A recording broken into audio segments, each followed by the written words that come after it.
자, 취득세 중과세율. 세 번째 중과세율은 무겁게 과세하겠다 하죠. 세 가지가 나오게 됩니다. 첫째는 사치성 재산에 대한 중과세. 두 번째는 과밀억제 권역 안에, 자, 과밀억제 권역 요 안에 뭐 어쩌고저쩌고 하는 중과세. 세 번째는 대도시 안에 어쩌고저쩌고 하는 세 가지. 여기 이제 중과 대상입니다. 시험에는 그나마 뭐 1회부터 10회까지는 사치성 중심으로 문제를 출제했고 11회부터 20회 쪽으로는 과밀억제 쪽으로 넣고 지금은 대도시 쪽으로 주로 내는 편들입니다. 한 문제를 내는 경우는 많지 않습니다. 다음 취득세 세율에 관한 설명. 이럴 때 지문 안에 한두 개 내고 이렇게 치우는 부분이지 앞에 듯이 뭐 자체적으로 세율에서는 두 문제를 내면 보통 표준세율, 세율의 특례 내지 잘 내지는 않은 편들입니다. 세율이 얼마냐니까 사치성 재산은 이렇게 합니다. 표준세율에 플러스 8%입니다. 플러스 8%. 표준세율에다가 8%를 적용시킵니다. 그럼 몇 프로가 되죠? 표준세율에 플러스 8% 몇 프로가 됩니까? 몇 프로? 10%? 그런 거 아닙니다. 표준세율이 다 다르잖아. 상속받았는지 정여받았는지 신축이 다 다르잖아. 별장은 사치성인데 별장을 신축했다면 신축은 보팔로 1128이거든. 2.8% 플러스 8% 10.8% 돼. 별장을 상속받아 취득했다. 상속받으면 농지 아닌 부동산 상상팔 1128 2.8% 그럼 또다시 10.8% 정여받았다 일반이 3.5%에 플러스 8% 11.5% 이런 식의 내용이지. 여기도 과밀억제는 표준세율에 플러스 4%합니다. 플러스 4%. 대도시는 표준세율에 3배를 한 다음에 표준세율의 3배를 한 다음에 4% 뺍니다. 이게 중과세율이다. 표준세율에 플러스 8% 사치성, 과밀억제 플러스 4%, 대도시는 3배를 한 다음 4% 뺀다. 근데 원래 법에는 8%도 한다, 4%도 이런 거 없습니다. 요걸 만들기 위해서 요 놈을 설명하려고 의도적으로 만드는 게 중과 기준세율이야. 앞에 있잖아. 중과 기준세율 몇 프로였죠? 2%잖아. 2%. 중과 기준세율 2%. 2%에 몇 배 하면 되죠? 8%면 2% 몇 배 하면 돼요? 4배 하면 되잖아. 중과 기준세율의 100분의 400 이렇게 말합니다. 100분의 400이 4잖아. 그렇죠? 그래서 우리 보통 법에는 표준세율과 중과 기준세율의 100분의 400을 더한 것을 그 세율로 한다. 이렇게 이야기를 합니다. 여러분 외울 때는 뒤에 거 외우지 말고 사치성은 하면 표준세율 플러스 8% 한다. 이러면 됩니다. 단 이제 8% 설명을 넣으면 2%의 4배더라. 중과 기준세 4배. 이래 보시면 되고 요 놈도 4% 할 때 중과 기준세율의 100분의 200으로 한다. 요 놈도 법에는 표준세율의 100분의 300, 100분의 300이 3배잖아. 그렇죠? 표준세율의 100분의 300에 중과 기준세율의 100분의 200을 뺀 세율로 한다. 이렇게 이야기를 합니다. 좀 익숙해져야 돼. 지금 제일 중요한 건 몇 프로냐? 이게 제일 중요한 겁니다. 그 다음에는 어떻게 적용하는가? 적용하는 방식을 묻는 겁니다. 적용하는 방식을. 사치성 재산, 자, 종류부터 한번 사치성 종류. 별장, 골프장, 물론 회원제, 골프장, 고급 오락장, 고급 선박, 고급 주택, 요 5가지를 사치성 재산 이렇게 이야기를 합니다. 과거에는 고급 자동차도 있었어. 고급 자동차 2배 중과세 했던 게 있는데 지금 자동차는 없고 별장, 골프장, 고급 오락장, 고급 선박, 고급 주택 일단 사치성 재산 뭐 있는지 제목부터 보시고 그리고는 시험에 있죠. 세부적으로 요놈만 찍어서 한 문제를 내고 이런 경우는 아마 거의 없다고 보시면 될 겁니다. 옛날에 고급 주택이 3회 때 한 번, 8회 때 한 번, 10회 때 한 번 딱 3번 나왔습니다. 11회부터 지금까지는 단 한 번도 낸 적이 없어. 즉 20년 동안 단 한 번도 낸 적 없다는 의미지. 별장은 15회 시험 때 딱 한 번 나왔고 그 이후 그 이전 단 한 번도 낸 적 없어. 나머지 애들은 이것이 사치성 재산에 해당된다는 사실 제목만 나왔지 내용은 물어보지 않습니다. 결과적으로 나온 다음에 확률상은 이 두 가지가 확률 높다는 거지 실제로 나올 확률은 거의 없는 부분입니다. 그래서 지금은 사치성을 어떻게 적용할 건지 적용하는 방식 이렇게도 중과하는가 저렇게도 중과하는가 이런 의미를 보시는 게 더 중요합니다. 일단 공통점 봅시다. 별장과 고급주택의 공통점 뭐다? 주택입니다. 차이점은 주택은 주택인데 별장은 상시적으로 늘 주거용으로 쓰지 않고 가끔 들러서 휴식이라든지 오락이라든지 이런 용도로 쓰는 집을 별장이라고 이야기합니다. 별장은 호화스럽고 사치스럽고 이런 뜻 전혀 없습니다. 주택인데 상시 주거하지 않고 가끔 들러 쓰면 다 별장됩니다. 강동 쪽에 울산 정자주 가다가 거기에 바다가 보이는 아파트 사서 15평짜리 아파트 사서 15평 아파트 딱 사가지고 내가 세주지도 않고 내가 살지도 않고 비워둔 상태에서 가끔 들렀으면 그 별장됩니다. 결코 호화스럽고 이런 뜻 없어. 재벌 회장들 별장 있다 없다? 있습니다. 중과세 한다 안 한다? 안 합니다. 왜? 재벌 회장쯤 되면 있죠. 별장 관리인이 있어요. 그 집 안에 본체 사는 게 아니고 바깥에 사는데 어쨌든 그 주소에 이 사람이 상시 주거하는 걸로 돼 있어. 그럼 이 집에 상시 주거용 쓰고 있거든. 별장 중과세 안 받습니다. 별장에 대한 중과세는 어중간한 부자들이 관리인 두고 있어도 안 되고 그냥 가끔 와서 마을 사람한테 그 관리를 맡겨뒀든지 그도 아니면 제 같은 사람 별장 하나 샀거든. 애들 엄마가 우리도 별장 같은 거 사자합니다. 그래서 집에서 차 몰고 한 30분 정도 거리에 촌집 하나 샀습니다. 싹 다 개조해가지고 가끔 처음에 딱 집사람이 좋다고 별장 생겼다고 가서 주말마다 갔습니다. 주말마다. 한 달쯤 지나니까 딴 일도 생기잖아. 못 가잖아. 그리고 그 다음 한 달 이후에는 한 달에 한 번 정도 갔습니다. 가서 뭐 한 줄 압니까? 청소하다 옵니다. 청소하다 와요. 집을 한 달 좀 비워두죠. 물을 다 닫았는데도 불구하고 한 달씩 가보니까 방에 먼지가 깔려있더라니까. 실제로. 그럼 바닥에 잔풀 이기고 가가지고 뭐 하니까 방 닦고 설고 잔풀 다 뽑고 나면 흑흑대다가 밥 먹고 돌아옵니다. 그 1년 뒤에 팔았습니다. 도저히 안 되더라고. 이게 관리가 실제로 관리가 안 되더라고. 아 이게 별장을 가진다는 게 그렇게 썩그게 아니구나 싶더라고.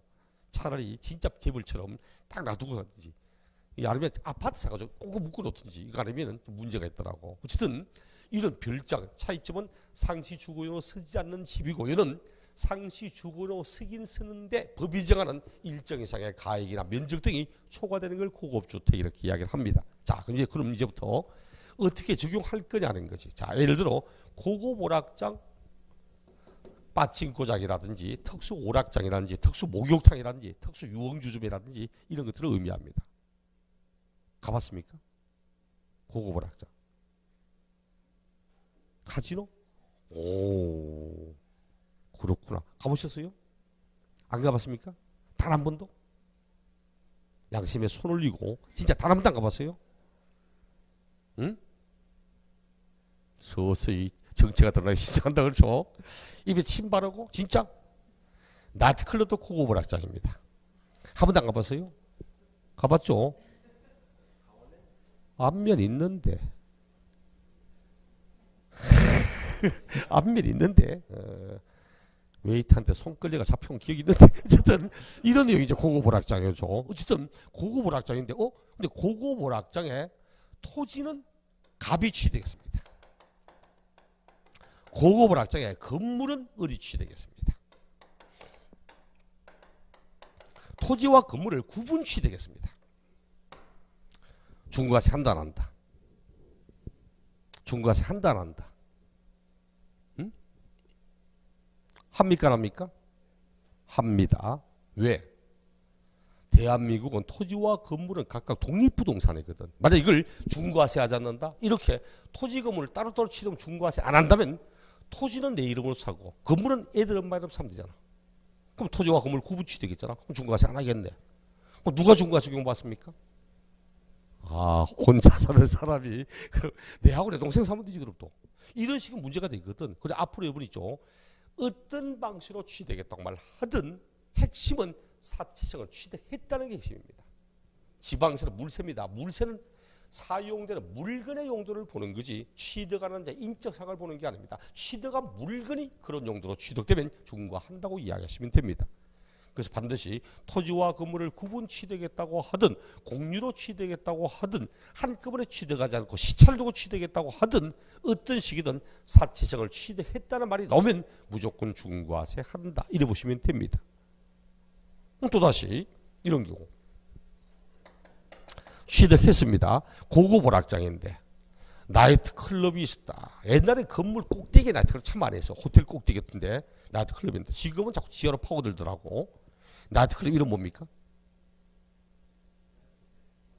아니 나이트클럽 이름이 아라비안 나이트? 호박 나이트? 그럼 왜 아라비안 나이트고 왜 호박 나이트입니까? 왜 호박 나이트지? 첫째 오는 사람이 호박이라서? 그럼 아무도 안 가시 그렇죠. 부킹이 안 되는데 왜요? 나도 그 생각합니다. 아니 어디 갈 때마다 다 있더라고 호박 나이트는. 창원에 제가 수업 갔는데 창원 그 건물 바로 옆에 실호박 나이트 있더라고.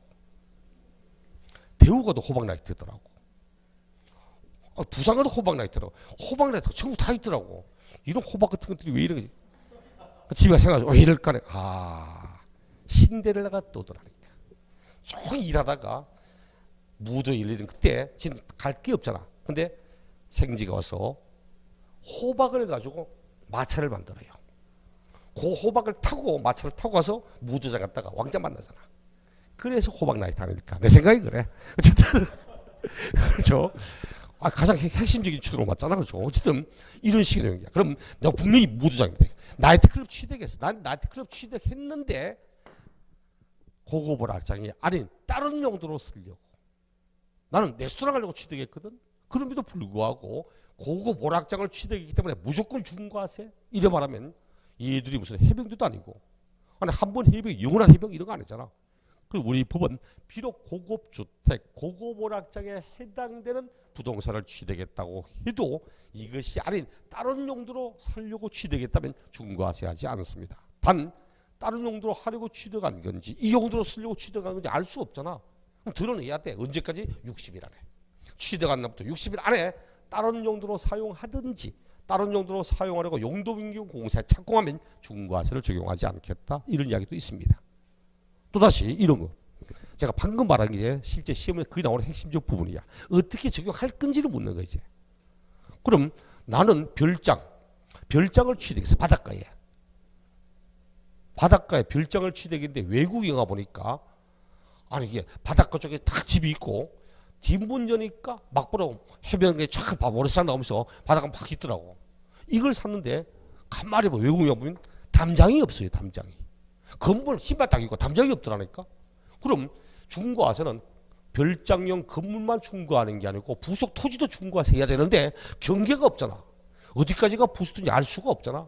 그럼 앞으로 우리 취득세를 하든 재산세를 하든 뭘 하든 건축물에 있는 토지에 경계가 분명하지 않아서 어디까지가 부속 토지인지 알 수 없다고 물으면 언제나 요 건축물 바닥 요 면적의 10배까지를 부속 토지로 봅니다. 10배까지를. 그런 내용도 한번 찾아봅시다. 이제. 우리 교재는 먼저 뭐 대도시 과밀억지부터 먼저 나오니까 뒷장 넘겨 118쪽에 표준세율에 플러스 8%라는 것, 표준세율에 중과 기준에서 100분의 400을 더한 것으로 하고 있는 사치성 재산. 거기에 하나, 둘, 셋, 네 번째 줄에 보면 여기에는 별장, 골프장, 고급주택, 고급오락장 또는 고급 선박을 2명 이상이 구분하여 취득하거나 한 명 또는 여러 명이 시차를 두고 구분하여 취득하는 경우를 포함한다. 이때도 중과세 한다는 뜻입니다.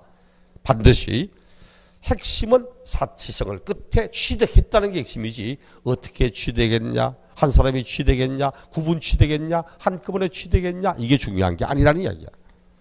그 다음 별장, 의의는 설명했고 범위에 관한 내용을 쭉 이야기하는데 119쪽 제일 위에 제일 윗줄의 마지막 끝에 주거와 주거 외의 용도로 겸용할 수 있도록 건축된 오피스텔 또는 이와 유사한 건축물로서 시작하죠. 잠시 봅시다. 오피스텔. 오피스텔은 주된 용도가 뭐죠? 그렇죠. 오피스잖아. 사무용입니다. 이거 업무용이거든. 오피스텔을 건축할 때는 허가받을 때도 상업용 건축물로 허가받습니다. 주거로 허가받는 게 아닙니다. 상업용으로 허가받거든. 그 지금은 좀 덜해. 지금은 오피스텔도 바닥난방합니다. 그 옛날에 오피스텔 바닥난방 못 했어 실제로. 오피스텔은 바닥난방 못 하고 라지트 썼습니다. 그냥 바닥난방하거든. 근데 아직도 오피스텔은 설치 안 하는 게 있어. 욕조 설치 안 합니다. 욕조. 아니 이 사무실 일하다가 되게 피곤하면 샤워부스가 샤워할 수 있지. 샤워부스 있어. 근데 사무실 일하다가 피곤하다가 가서 욕조에 물 푹 하고 이건 아니거든. 뭐 욕조도 설치 못하게 돼 있었어. 근데 어쨌든 오피스텔은 분명히 사무용, 공부상에는 상업용입니다. 근데 우리 앞에 있잖아. 이 오피스텔을 주거용으로 세주는 경우 굉장히 많거든. 그럼 공부상에 사용되는 용도와 실제 사용되는 용도가 다르면 실제로 사용되는 용도에 따라 세금 부과합니다. 그러므로 오피스텔이지만 주거용으로 사용하면 주택됩니다. 주택인데 상시 주거하지 않고 가끔 들러 사용만 별장됩니다. 그 15회 시험 때 산간, 해변에 있지 않고 도심지에 있는 오피스텔도 별장에 해당될 수 있다. 오케이, 맞는 지문입니다. 실제로 주거용으로 쓰고 그리고 상시 주거하지 않고 가끔 들러 쓰면 별장된다는 뜻이야. 그런 의미도 있어. 그리고 이런 오피스텔 또는 이와 유사한 건축물로서 사업용으로 쓰지 않고 사업자 등록증으로 확인되지 않고 그럼 별장으로 본답니다. 근데 상시 주거하지 않는 걸 전제로 깔고 그 여러분이 가끔가다 오피스텔 분양하잖아. 하나 살려고 하고 오피스텔도 괜찮다던데 세를 놓고 하면 근데 문제는 내가 딱 분양 상담하러 가면 나 이제 집이 하나 가지고 있기 때문에 이거 사면 1세대 2주택자 되어서 뭐 하면 아유 괜찮습니다. 이거는 원래 상업용으로 허가받아 지은 거기 때문에 주택이 아니기 때문에 이거 사셔도 1세대 1주택도 유지됩니다. 꽁합니다. 거짓말입니다. 어떻게 쓰냐에 따라 틀려. 이 오피스텔을 내가 분명히 사가지고 주거용으로 세를 주면 절대 주택됩니다. 그럼 1세대 2주택자 됩니다. 기존에 집 팔아도 양도세 비과세 못 받습니다. 그래서 보통 오피스텔 가지고 있는 분이 주거용으로 세 줄 때 전제가 뭔지 압니까? 전입신고 안 한다는 걸 전제로 깔고 세를 줘요. 전입신고한다는 말은 상시 주거한다는 의미거든. 주택이라는 뜻이 돼. 그 1세대 2주택자 되거든. 이런 식으로 다음에 오피스텔 살 때도 주의하셔야 됩니다. 세를 어떻게 할 건지도 생각을 다 해봐야 되고. 그 다음 뭐예요? 그 다음 3번. 부속 토지의 경계가 명확하지 않다. 별장에 있는 토지의 경계가 분명하지 않을 때는 건축물 바닥 면적의 10배까지를 부속 토지로 본다. 자, 이런 면도 있었고 동그라미 4번 이런 제도 있다는 거 알면 됩니다. 촌집, 농어촌 주택. 법이 정하고 있는 농어촌 주택은 법이 정하는 요건에 해당하는 농어촌 주택은 별장으로 사용해도 충고하셔야 하지 않습니다. 지금 농어촌에 빈집, 흔히 공가, 빈집 참 많거든. 그리고 가끔 TV에 보니까 6시 내 고향인가 뭐 등등 가다 보니까 아니 노인 두 분이 그 가운데 산골짜기에 사시는데 아이고 이 집이 우리 정조 할아버지가 뭐 시어서가지고 이 집이 지금 100년 됐거든 이런 거죠. 그래도 아직도 튼튼히 잘 있어 그 집이. 근데 그분 두 분 다 돌아가시고 딱 빈집 상태 나다 봐야 1년 지나면 폐가 되고 2년 지나면 흉가 되고 3년 지나면 젊은 애들 놀러 옵니다. 귀신 탐방 옵니다. 귀신 나오는 집이라고. 집이 있죠. 사람이 살면서 사람이 기운이 있으면 빨리 괜찮은데 사람이 안 사는 이상 그때부터는 굉장히 빨리 집이 흉가가 돼버리더라고. 그러다 보니까 촌집 비어있는 게 많다 보니까 이걸 좀 처분할 문제도 있잖아. 당신이 요 촌집을 사가지고 상시주거하지 않고 감들 쓰면 별장에 대한 중과세를 적용하지 않겠다고 이야기합니다. 또 요거 가지고 있다가 저 집 가지고 팔았다 1세대 1주택 양도소득 비과세에 해당되는 주택으로 보지 않습니다.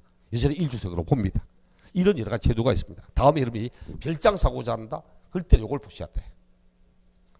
시험에는 내용 안 묻습니다. 딱 한 번 15회 때 법이 정하는 요건에 해당되는 농어촌 주택은 별장에 대한 중과세를 적용하지 않는다. 오케이 이랬지. 요건 안 묻습니다. 단 여러분 실무할 때 내가 별장 하나 사고 싶다. 어디 사야 될까? 이런 걸 또 요걸 판단을 해야 돼. 일단 울산광시는 안 됩니다. 울산광역시는 안 돼. 울산광역시 군지역은 안 됩니다. 울주군 이거 안 돼. 특별시 광역시가 안 됩니다. 그리고 군지역도 울산광역시의 군지역도 안 됩니다.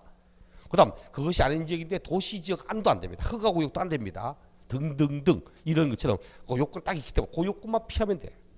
밀양 쪽에 가다가 경주 쪽에 가다가 산내 쪽에 이런 쪽에 에만 들어가면 다 돼요.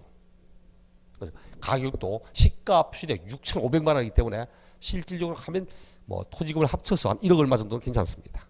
그 요건 다 잡으면은 내가 빌장 서도 충분히 중과세 안 되는 경우 꽤 많으니까 그런 내용들 괜찮습니다. 그럼 이런 제도 있다는 거 알면 돼. 자, 마지막으로 그럼 이거 갑의 집입니다. 갑의 집이야. 갑 소유주택인데 을이 자기가 쓰겠다고 임차하겠답니다. 임차했습니다. 임대 놔서 이 양반이 별장을 쓰고 있네. 중과세 한다 안 한다? 중과세 한다 안 한다? 합니다. 제가 했잖아. 지방세는 물세입니다. 물세는 사용되는 물건의 용도를 보는 거지 사용하는 자 인적상을 보는 게 아닙니다. 별장을 예를 들으니까 헷갈린 거지. 그거 뭐라짱 봐. 그럼 10층짜리 건물이 있다. 자, 강남 한복판에 10층 건물이 있어. 거기에다가 그 지하인데 지하에 룸사롱하고 있어. 10층 강남에 10층까지 건물 가진 사람이 직접 룸사롱 운영하겠습니까? 안 하지. 그렇다면 임차인이 하고 있어. 그럼 임차인이 고급오락장으로 쓰면 중과세 하고 안 하고 소유자가 하면 중과세 하고 이런 거 아닙니다. 그 물건이 중과 대상으로 사용되면 중과세 합니다. 이것도 중과세 해요. 누구에게? 소유자에게. 세금을 원래 권리 소유자에게 받는 겁니다. 그 시부의 시험지 정답이 이거에서 임차인이 주택을 임차요 별장으로 사용하는 경우는 중과세를 적용하지 아니한다. 틀렸다. 정답 이런 겁니다.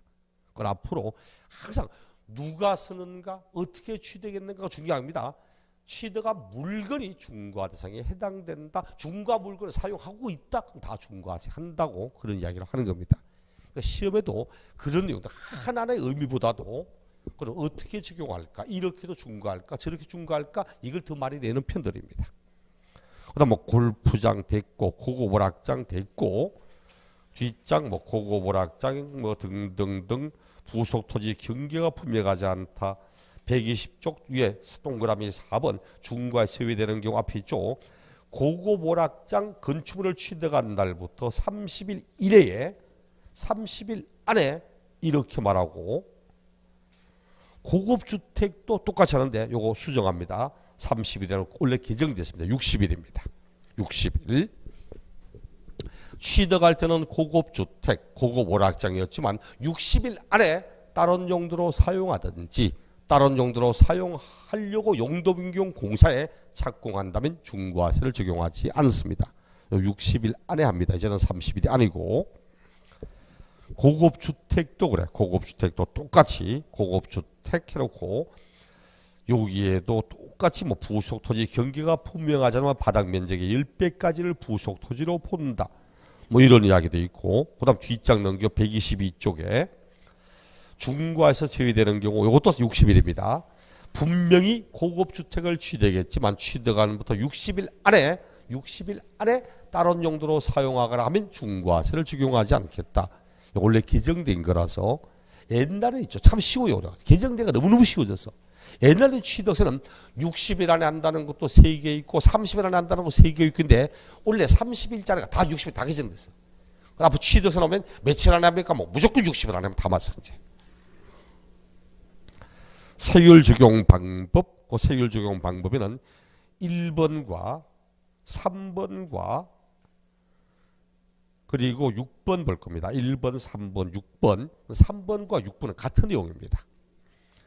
1번은 같은 물건에 여러 개의 세율이 동시에 적용될 수 있다. 그럼 그 중에 높은 세율을 적용합니다. 종종 나오는 내용입니다.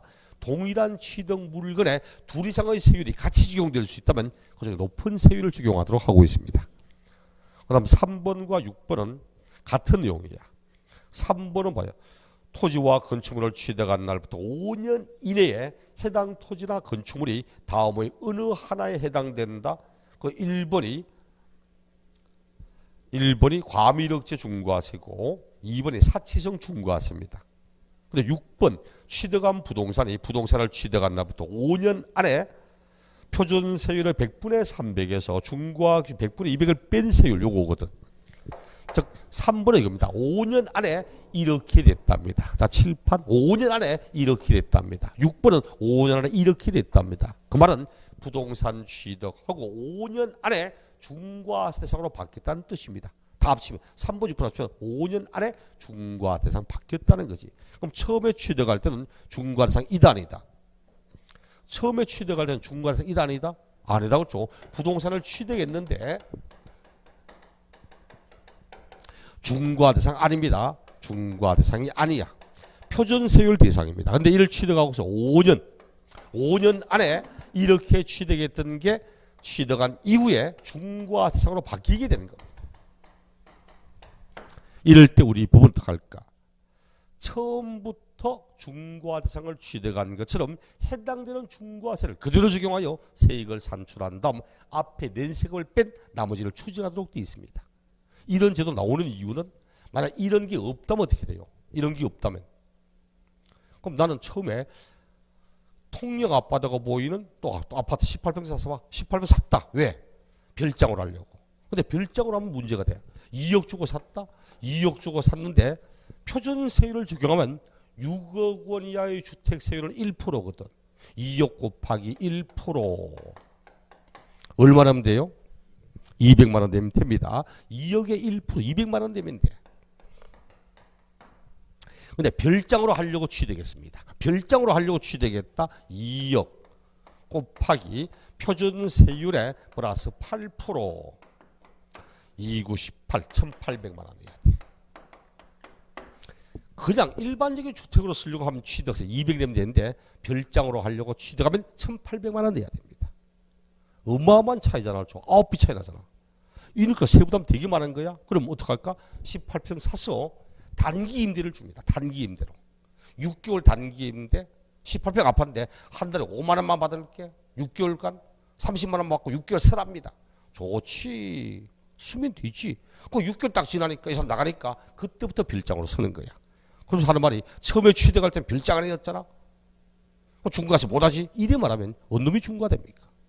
처음만 피해버리면 되거든. 그래서 우리 법은 처음에는 중과세가 아니었다고 해도 5년 안에 이 5년의 의미가 조세채권 소멸시효입니다.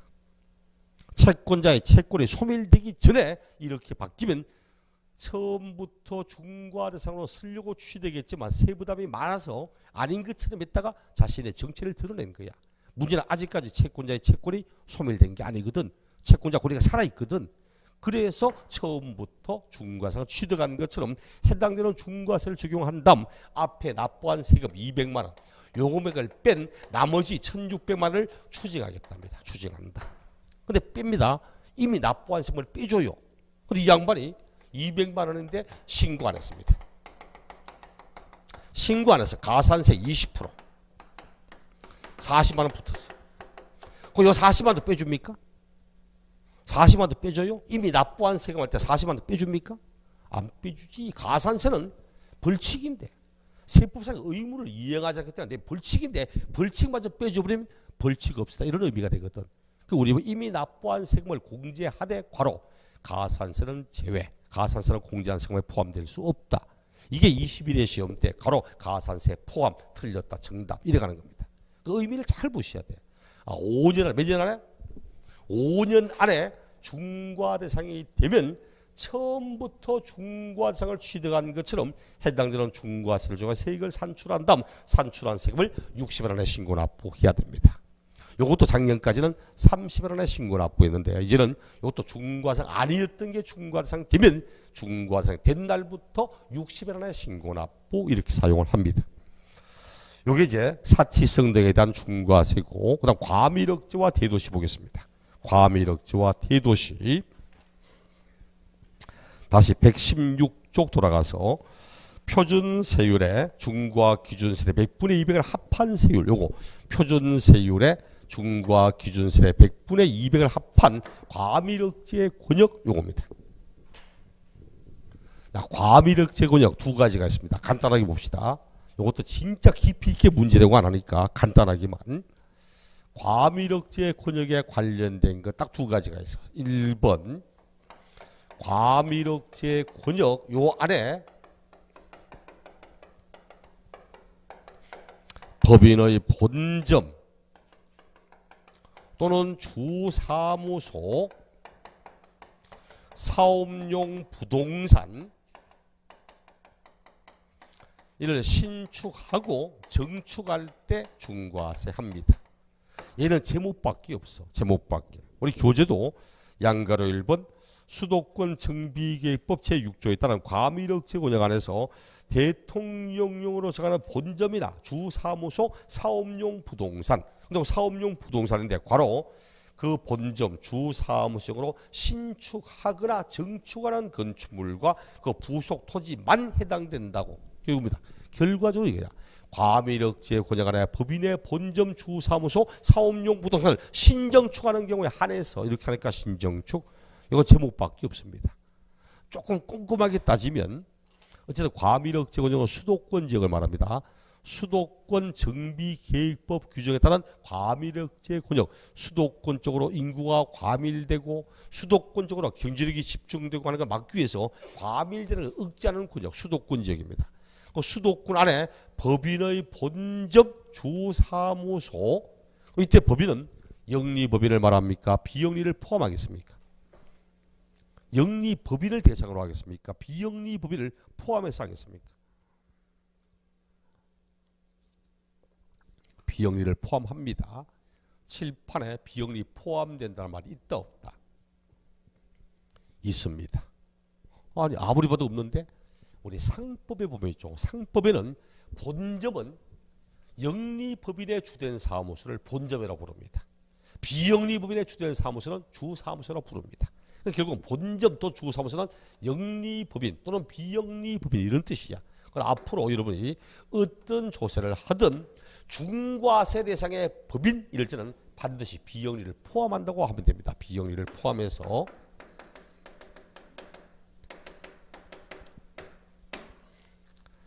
그 15회 시험 때 비영리에 대해서는 중과세를 적용하지 않고 틀렸다, 정답 이렇게 삼는 겁니다.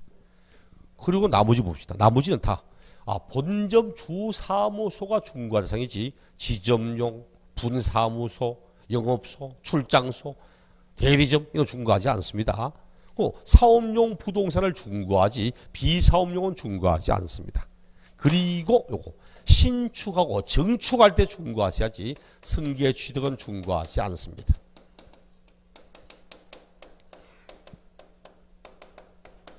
요런 정도. 법인은 비영리를 포함해서 중과하셔야 하는구나. 그리고 신정축할 때 하기 때문에 승계 취득하는 건 중과하지 않겠구나. 이런 식들의 의미입니다. 말 그대로 법인의 본점이 수도권 쪽으로 개수득하기 시작하면 수도권에 인구가 증가되고 수도권에 인구 많아지기 시작하면 수도권에 주택 문제 생기고 수도권 환경 문제, 교통 문제 다 생기거든. 또 수도권 쪽으로 계속 본점 들어가기 시작하면 지역 경제는 점점 노화되고 낙화되기 시작할 거고 이런 뜻입니다. 그런 의미에서 과밀 수도권 안에 법인의 본점되게 부동산을 신축하거나 할 때는 중과하겠다 이런 의미고. 그 다음 두 번째, 근데 보통은 이거 냅니다. 과밀억제 물때 요거 냅니다. 과밀억제 권역 안에 공장의 신정설,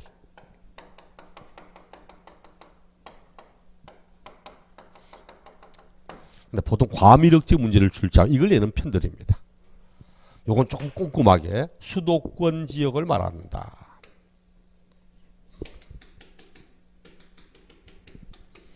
자, 보세요. 수도권 안에 공장을 신정설하겠답니다. 공장을 신설, 정설하겠다고 중과세? 그럼 문제는 아무리 수도권 지역이라 해도 처음부터 공장을 지을 수도 하기 위해서 의도적으로 조성을 하고 지정한 지역 있잖아. 공업지역 있잖아. 공업지역. 수도권에 공업지역 뭐 있더라? 혹시 아시는데? 공업지역이나 뭐 공업단지나 이런 거. 네? 수도권에. 안산에 바늘공단 있잖아. 인천에 남동공단 있거든. 우리 옛날에 구로공단 있잖아. 구로공단. 가래봉공단. 요즘은 구로공단 아니죠? 요즘은 구로 디지털 단지, 가산 디지털 단지 이러지. 옛날 어릴 때 갔을 때는 80년 초중반에 가니까 진짜 전부 섬유공장이야. 그 전부 섬유공장인데 지금은 구로공단에 섬유공장이 없고 대부분 지금은 IT 쪽으로 굉장히 많이 와 있는 편들입니다. IT 쪽으로. 어쨌든 지금 구로 디지털단지 이런 것처럼 또 인천 부평에 부평 국가산업단지 있거든. 부평 이게 딱 내려가지고 지하철로 2코스인가 3코스 가면 부평시장에서 쭉 가면 그다음부터 대우자동차 있습니다. 과거에 대우자동차 쫙 있어 이제. 그거 산업단지거든. 봐, 산업단지는 처음부터 공장들을 두를 수 있게 해서 의도 조성을 하는 거야. 공업지역, 지역적으로 공업지역 지어놓고 공장 들어오니까 중과세 이 말이 안 되거든.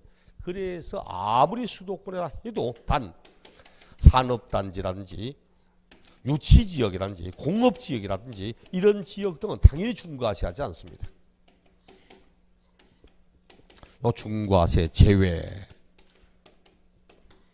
또 그럼 산업단지 등이 아닌 수도권에 공장을 신정설했다 하더라도 이 공장이 단 도시형 업종은 중과하지 않습니다. 도시형 업종 중과세 제외.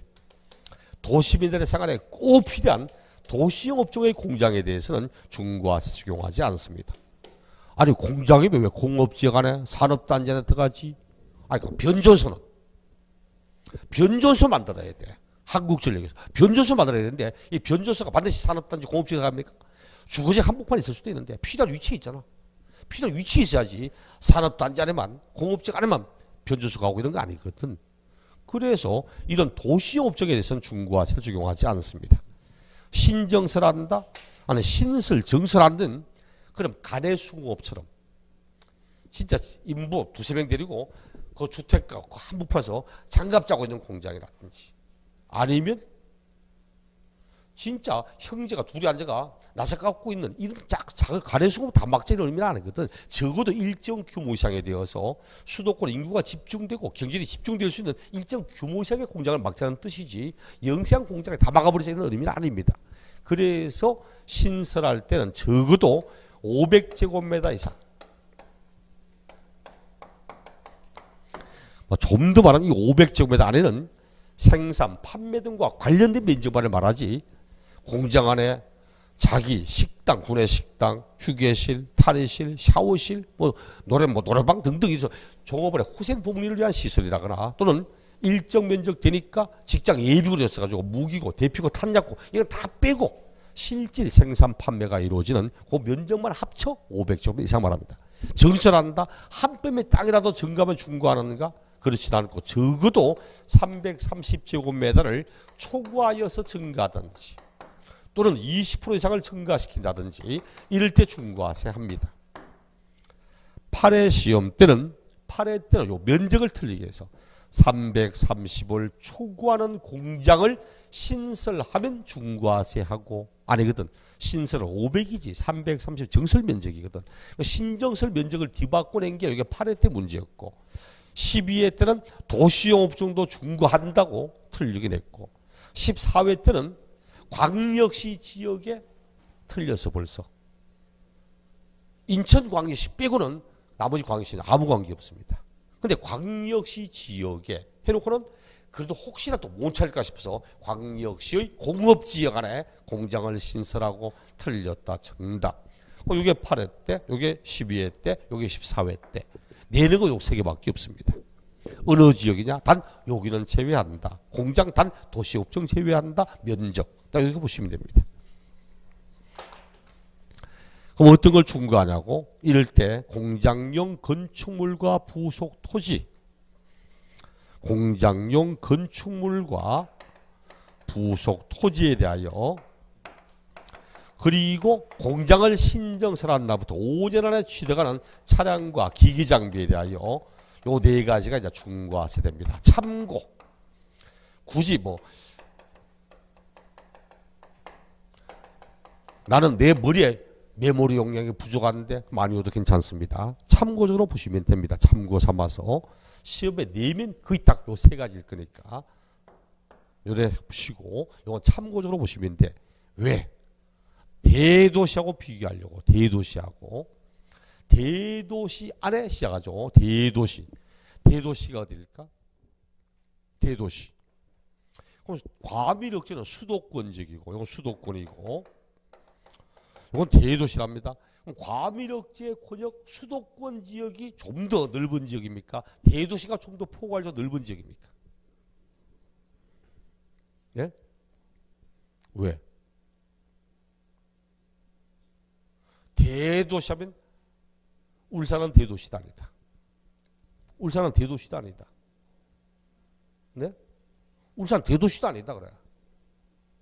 그래서 맞다고? 그럼 울산에 집이 있는데 얘가 서울로 대학 갔다 쳐봐요. 서울 갔다가 방학 때가 내려오잖아. 내려다 다시 올라가면 서울 놈들 묻습니다. 촌에 갔다 왔나? 서울 놈들은 서울 사람 다 촌이야. 전부 다 촌에 갔다 왔다. 부산 갔다 오면 촌에 갔다 왔냐? 전부 촌에 갔다 왔다고 합니다. 촌입니다. 대도시 아닙니다. 울산. 여기서 대도시라 하면 우리 보면 여기서 대도시라 하면 수도권 정비 계획법에 따른 과밀억제 권역을 말한다. 동일 지역입니다. 같은 지역입니다. 과밀억제 권역이나 대도시나 똑같은 지역입니다. 그럼 쟤도 과밀억제 권역 이래 쓰면 되지 왜 따로 말하냐고? 1번, 2번이 통합되기 전 취득세 중과세고 요놈이 통합되기 전 등록세 중과세입니다. 옛날에는 대도시라는 것이 과밀억제 권역과 부산 및 대구를 말한다. 옛날에는 대도시가 수도권 지역과 그리고 부산 대구까지가 대도시였습니다. 그럼 부산 대구안에 공장 짓거나 부산 대구안에 법인 설립하거나 하면 다 중과세했습니다. 좀 억울하잖아. 광주는 중과세 안 하는데 부산 중과세 하는 거야. 똑같이 법인을 세워도 대전은 중과세 안 하는데 대구는 중과세 하는 거야. 그럼 부산과 대구는 법인 설립도 못하게 하고 공장도 못 들어오게 하고 차별 두는 거잖아. 억울하잖아. 그걸 부산 대구를 대도시 빼버렸습니다. 누가 뺐을까? 김영삼 씨가 뺐습니다. 김인살 대통령이 되고 다음에 있으면서 부산 대구를 대도시 빼버렸습니다. 지금 남은 게 이제 대도시 이제 수도권밖에 안 남은 거야. 그 이제 부산 대구에도 법인 설립하고 공장 지어도 중과세 안 하도록 이렇게 바뀐 거야. 그러니까 부산이나 대구 입장 볼 때는 김영삼 씨가 대통령 하면서 사실은 경제적으로는 좀 더 법인 세우기 좋고 공장 짓기 좋게 만든 겁니다. 뭐 특혜하면 특혜고 이런 건데 그 사람이 부산 대구 특혜 주려고 뺀 게 아니고 그 당시 선거철이 돌아왔는데 총선하는데 너무 지금 민심이 안 좋아가지고 기존에 있던 집토끼표라도 얻으려고 부산 대구를 대서 빼줬습니다. 빼긴 뺐는데 이기지는 못했습니다. 아마 연세드시면 그 당시 자민련 바람 많이 불고 무소속 많이 되고 그 이전에 했던 부분이었는데 어쨌든 같은 지역입니다. 앞으로 같은 지역이야. 그럼 같은 지역에 보니까 이렇게 합니다. 자, 두 개 볼게요. 대도시 안에 공장 신정설이 있어. 대도시 내 공장 신정설이 있습니다. 118쪽 조위에 동그라미 2번 대도시 안에 공장을 신설하거나 정설함에 따른 부동산을 취득하는 경우 자 칠판 대도시 안에 공장 신정설을 한답니다. 그럼 대도시가 어디라고? 과밀억제 권역이잖아. 결과적으로 과밀억제 권역 안에 공장 신정설이야. 내용 100% 똑같습니다. 이거 합니다. 그냥 과밀억제 권역 안에 공장 신정설입니다. 내용 똑같은 겁니다. 똑같은 거야. 차이점이 있을까? 있어. 차이점이. 뭐냐? 이는 대도시 내 공장 신정설에 따른 부동산을 취득하는 경우 부동산 중과세합니다. 과밀억제 공장은 부동산은 물론이고 차량과 기기 장비도 중과세하는데 대도시 내 공장 신정설은 부동산에 대해서만 중과하지 차량과 기름 중과세하지 않습니다. 와, 됐다 어렵죠? 안 해도 돼. 기억 안 해도 괜찮습니다. 근데 이게 원래 요놈이 원래 취득세고 요놈이 취득세 중과세고 요놈 등록세 중과세거든. 따로 있을 때는 있죠. 전혀 안 헷갈립니다. 왜? 과밀억제가 공장 신정설에 했다 중과세. 이렇게 취득한 걸 등록세 때 등기할 때 부동산 등기 중과세 이런 뜻이었거든. 공장 신정 취득세 중과세 취득한 거 등기하면 등기 중과세 이런 뜻인데 취득세 함께 섞어버리다 보니까 같은 내용이 같이 있다 보니까 헷갈려서 그렇지. 시험은 대도시는 공장 신정설 이거 안 묻습니다. 이거 안 물어. 얘는 이거 묻는 게 아니고 그 앞에 나오는 거 묻습니다. 117쪽 중과 대상 동그라미 1번 이거 묻습니다. 동그라미 1번 볼게요. 뭔지 한번 읽어보니까 대도시에서 법인에 설립하거나 지점 또는 분사무소를 설치하거나 법인의 본점, 주사무소, 지점 또는 분사무소를 대도시 밖에서 대도시 안으로 법인을 전입하거나 이에 따른 대도시 내 부동산 취득을 말한답니다. 자, 정리하니까 이렇게 되네요. 대도시, 수도권 지역 안에서 법인을 설립합니다. 사람이 법을 만들고 법을 만들면 다른 사람은 그 법의 허점을 찾습니다. 수도권 안에 법인 설립하면 중고한다고 하거든. 그럼 설립 안 하면 되지. 그럼 뭐 하면 됩니까? 기존에 있는 법인인데 영업활동을 전혀 하지 않고 있는 법인이 있어. 거의 뭐 폐지된 법인과 마찬가지인데 이름은 살아있어. 그 법인을 인수하는 거야. 그런 법인을 뭐라 불러요?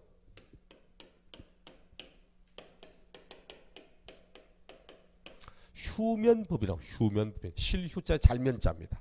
쉬고 있고 자고 있는 법인이야. 이거 인수하면 되거든. 그 다음에 영업활동하면 되거든. 그래서 우리 법은 법인의 설립, 과로 휴면법인 인수를 포함해서 중과세 하겠다고 이런 식으로 이야기를 합니다. 한자가 참 재밌지 그렇죠.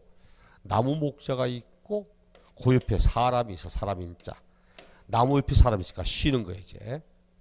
그 다음에 면자는 잘면자거든. 눈목자거든. 눈목자가 있고 백성민자가 있잖아.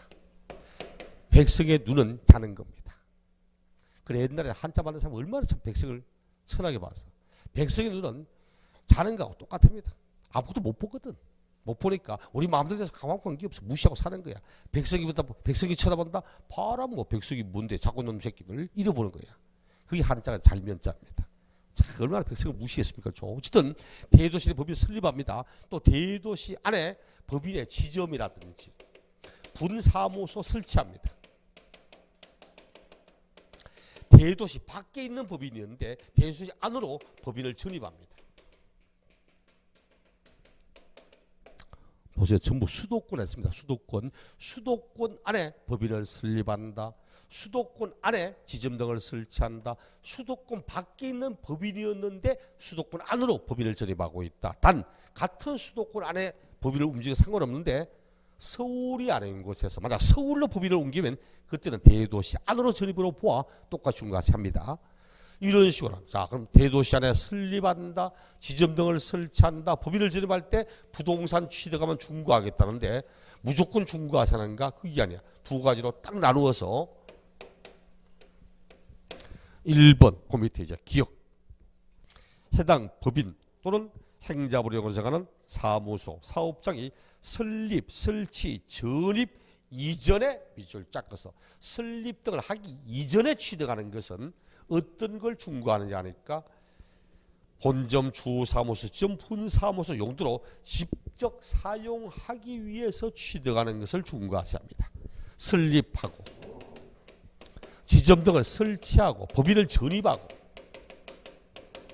이런 걸 하기 이전에 취득하는 걸 이런 것 전입하기 이전에 취득하는 것 요래 취득하는 것은 그 법인이 직접 사용하려고 직접 사용하기 위해서 취득하는 요 부동산을 중과세합니다. 어떤 부동산 중과세한다고? 어떤 부동산? 직접 사용하려고 취득하는 걸 중과합니다. 직접 쓰려고 취득하는 것만 중과합니다. 요게 중과세되는 거야. 직접 사용하려고 취득하는 걸 중과합니다. 근데 뒷장 넘기니까 니은 법인 또는 사무소 등이 설립, 설치, 전입한 이후 이제 5년 안에 하는 업무용, 비업무용, 사업용, 비사업용 모든 부동산 취득 설립하고 설치하고 전입한 이후 5년 내에 취득하는 것. 설립 등을 한 이후에 5년 안에 취득하는 것은 업무용이든 비업무용이든 사업용이든 비사업용이든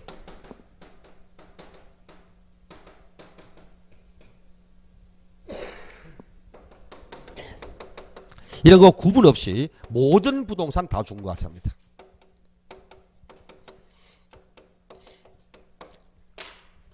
그래 보세요. 문제가 이것이 결국은 설립 등을 하기 이전에 취득額을 물으면 직접 사용하려고 취득하면 중과세하고, 설립 등을 한 이후에 취득하는 것은 모든 부동산을 다 중과세하고.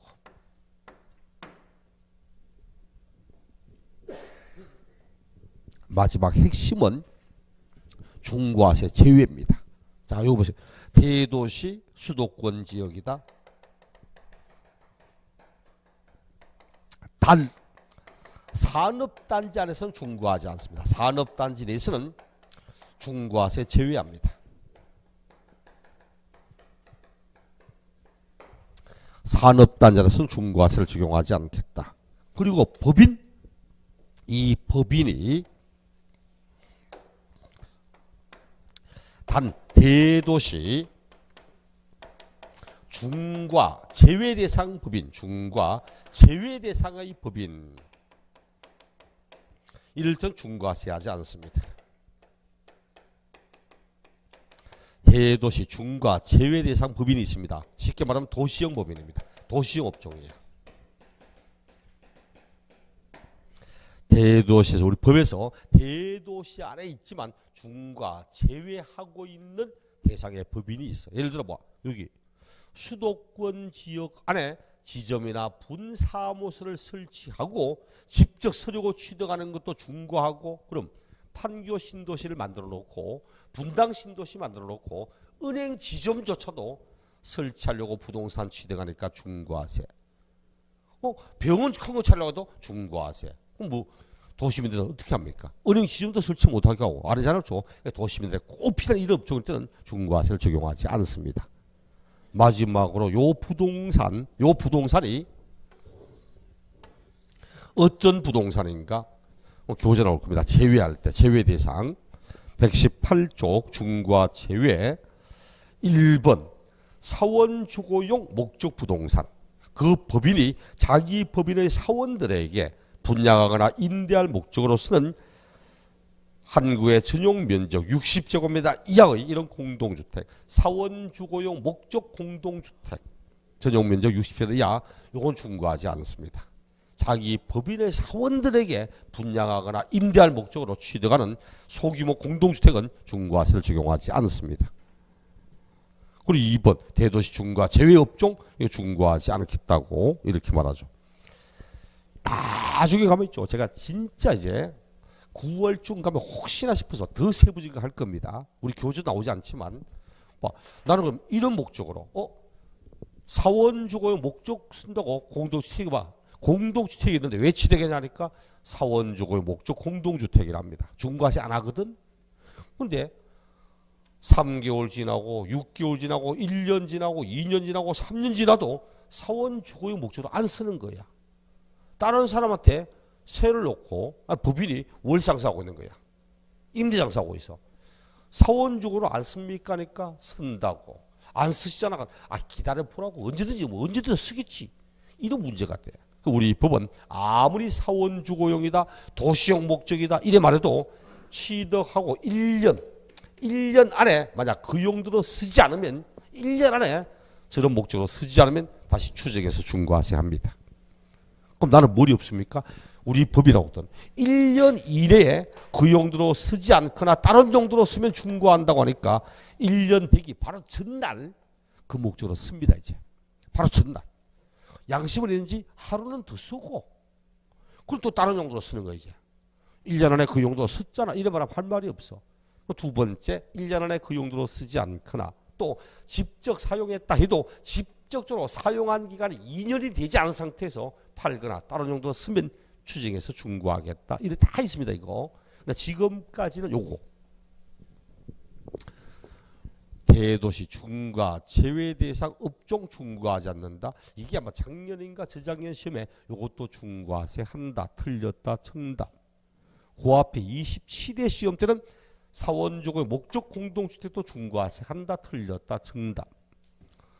여기에 또다시 비영리는 중과하지 않는다. 틀렸다. 정답.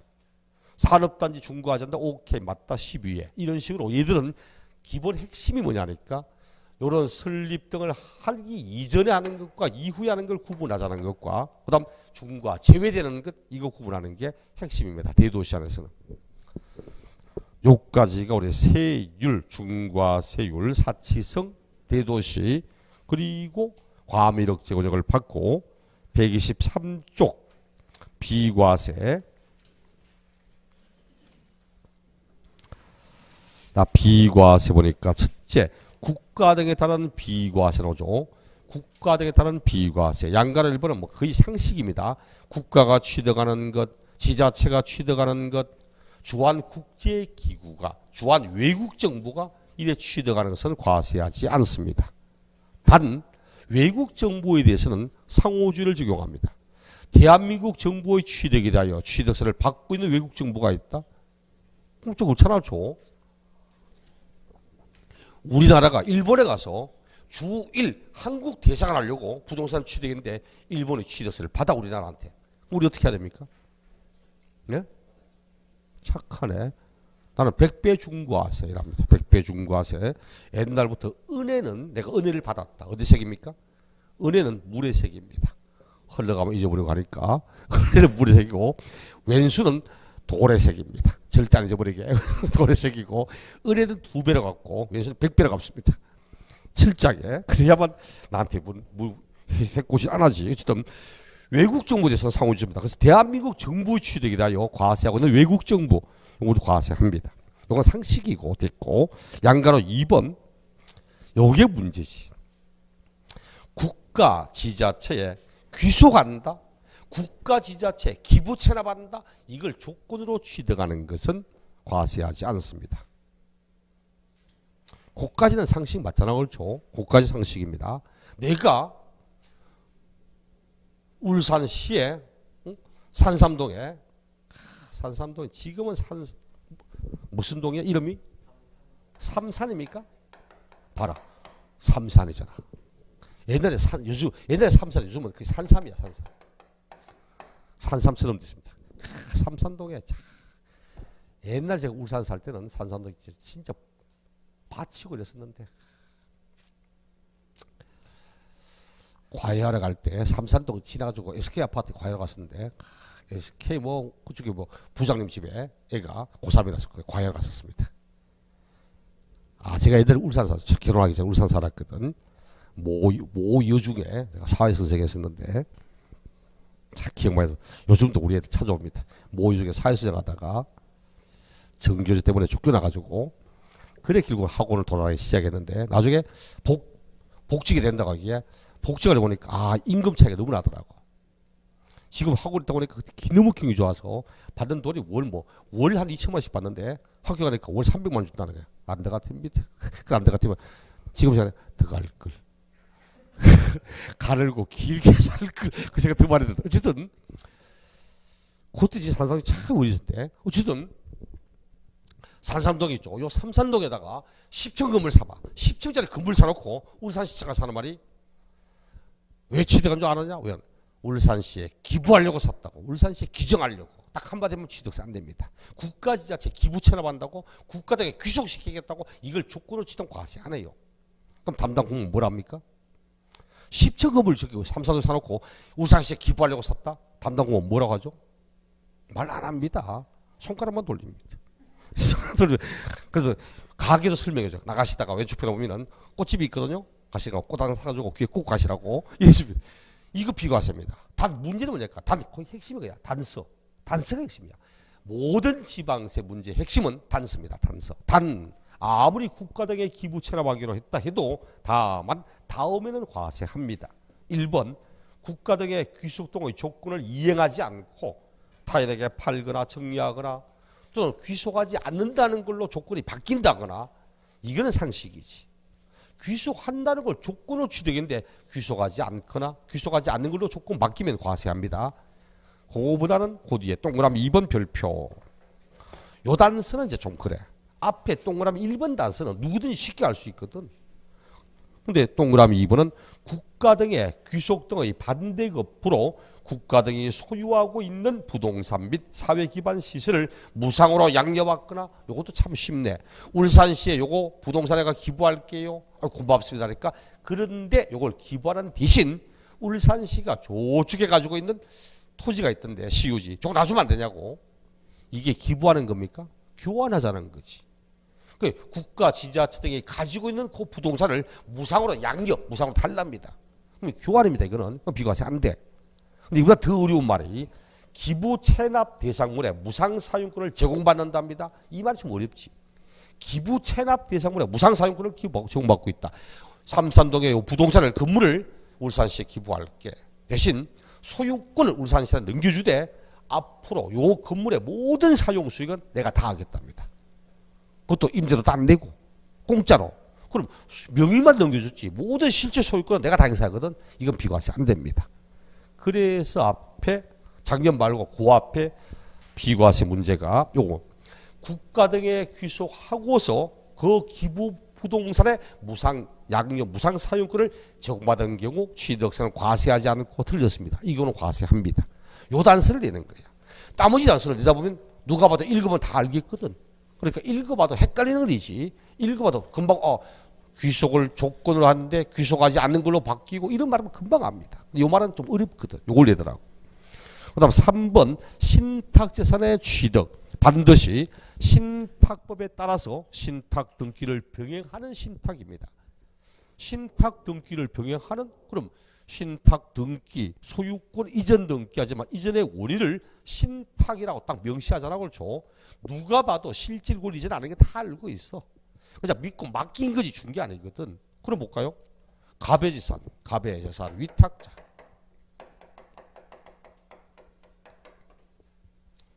수탁자. 신탁법에 따라서 신탁 등기를 병행하면서 신탁 믿고 맡겼습니다. 과세입니까? 비과세입니까? 비과세입니다. 이게 비과세지. 실질 권리 이전 아니거든. 믿고 맡긴 거지 준 게 아니잖아. 취득세는 과세 물건의 소유권을 실제로 취득할 때 내는 세금이지 믿고 맡긴 걸 가지고 취득했다 말하면 안 돼. 이거 비과세거든. 믿고 맡겼습니다. 믿고 맡겼는데 이 양반이 믿음을 배신하고 있잖아. 친구인 줄 알았는데 친구가 아니고 이게 고양이더라니까. 생선 맡겨뒀는데 이놈이 재산 관리해달라니까 관리하면서 돈 살금살금 빼가고 있는 거야. 찝찝해서. 그래서 수탁자를 바꿨습니다. 수탁자를 딴 사람 경지됐습니다. 수탁자 변경했습니다. 변경하니까 결국 여기에 소유권 이전 등기에 있다가 수탁자 바꾸니까 일로 이전 등기해야 될 거 아니에요. 요것도 당연히 비과세입니다. 믿고 맡긴 거야. 이렇게 맡겼던 걸 다시 본래 소유자에게 돌아갑니다. 맡겨두고 찾아가는 걸 취득세 내고 하지는 않습니다. 이것도 비과세입니다. 이것도 비과세야. 그래서 우리가 앞으로 취득세 비과세 할 때 신탁이라는 내용 넣으면 과세가 되는 거 딱 하나밖에 없습니다. 교재에 신탁에 따른 재산으로 신탁상 취득으로는 다음 어느 하나에 해당해서는 취득세를 부과하지 않는다. 1, 2, 3번 요거야. 위탁자로부터 수탁자에게 이전할 때, 신탁의 종료 등으로 인하여 다시 위탁자에게 이전할 때, 수탁자가 변경되어 새로운 수탁자에게 이전할 때 다 비과세입니다. 단 양가로 2번 단서 보셔야 된다고. 앞으로 어떤 지방세든 지방세 비과세 나오면 반드시 단서를 봐야 돼. 단 신탁재산의 취득 가운데서 주택조합과 조합원 간의 신탁, 주택조합과 비조합원 간의 신탁, 이거는 과세합니다. 요거는 과세합니다. 딱 요것만 과세합니다. 굳이 과세하는 걸 더하면 신탁법에 의하지 않고 이루어진 신탁은 과세합니다. 반드시 신탁법에 의해서 이루어진 신탁만 비과세지 신탁법에 의하지 않은 신탁은 과세하거든. 작년 29회 시험 봅시다. 자, 작년 29회 때 다음 신탁재산 취득에 대하여 과세가 되는 걸 찾아보라고. 몇 개냐고. 기역, 니연, 디귿. 그 다음 니열이 주택조합과 비조합원 간의 신탁. 정답 니열 1개. 이게 작년 정답입니다. 결국은 단수만 알면 되는 거야. 단수만. 신탁이라는 내용이 나올 때는 과세가 되는 건 오직 하는 게 뭐? 주택조합과 조합원, 주택조합과 비조합원 이들 사이의 신탁. 이놈만 과세합니다. 그게 아니면 시험 낼 때는 5번, 6번 됩니다. 4번 안 봐도 됩니다. 7번 안 봐도 됩니다. 4번과 5번과 6번. 5번 임시흥행장 공사인장 사무소 단 사치성은 제외하고 임시흥행장 공사인장 사무소 우리 공사 현장 사무소 옛날 공사 현장에 식당 한밭집도 짓잖아. 그러다 한밭집 있다가 공사 한 4개월 하다 끝나면 철거하잖아. 그렇죠? 근데 이 한밭집 같은 거 이게 밑에 땅 파가지고 철근 깔고 공구리 치고 건물을 올려서 소유권 다 보존 등기 한 다음 3개월 동안 식당 하다가 3개월 끝나면 철거하고 멸시 등기하고 이런 겁니까? 아, 자 임시 건물이야. 이 소유권 등기 대상 아닙니다. 소유권 대상 아니기 때문에 일단 등기에 대한 세금을 부과할 필요가 없습니다. 거기다가 존속기간, 그 사용기간이 1년도 안 되면 재산적 가치도 없다고 치고 비과세입니다. 근데 1년 넘어가면 재산적 가치 있다고 봅니다. 보니까 소유권 등기 나는데 재산 가치 있다. 얘가 앞에 있던 중과 기준 세율 2% 대상입니다. 그러니까 임시용 건축물은 존속기간 1년을 초과하면 2% 세율 중과 대상이고 중과 기준 세율 대상이고 초과하지 않으면 비과세입니다. 다만 1년 초과하자라도 과로 사치성은 제외한다죠. 어떤 지방세 비과세든 사치성 재산은 절대 비과세 인정하지 않습니다. 그러다 보니까 1년 초과하지 않는 임시건축물로서 고급오락장인 경우 고급오락 사치성이거든. 이걸 과세합니다. 이런 것처럼 임시건축물 동안 딱 두 가지입니다. 존속기가 1년 초과하는가 하지 않는가를 보고 초과하지 않으면 비과세다. 단 사치성은 그렇지 않다는 거 딱 그렇게 말면 됩니다. 초과하는 건 2% 세율 대상이고 6번 공동주택의 개수 이미 제일 중요한 거 괄호 쳐놨네. 대수선 제외라고. 이건 이것저것 할 거 없이 그냥 쉽게 합시다. 6억 이하의 6억 원 이하의 공동주택 개수 요거 비과세입니다. 원칙은 비과세. 6억 원 이하의 이런 공동주택의 개수는 과세하지 않습니다. 이 제도 나온 이유가 뭐냐니까 법의 배경까지 다 말할 필요는 없지만 이 제도가 나온 배경은 베란다 확장 공시 때문에 나와요. 베란다 확장 때문에. 베란다 확장 공시 때문에 나왔어요. 이게 베란다를 확장하는 거예요. 아파트에 공동주택에 외벽이 있고 창호가 있고 그럼 왜 베란다가 있고 실내 부분이 있어.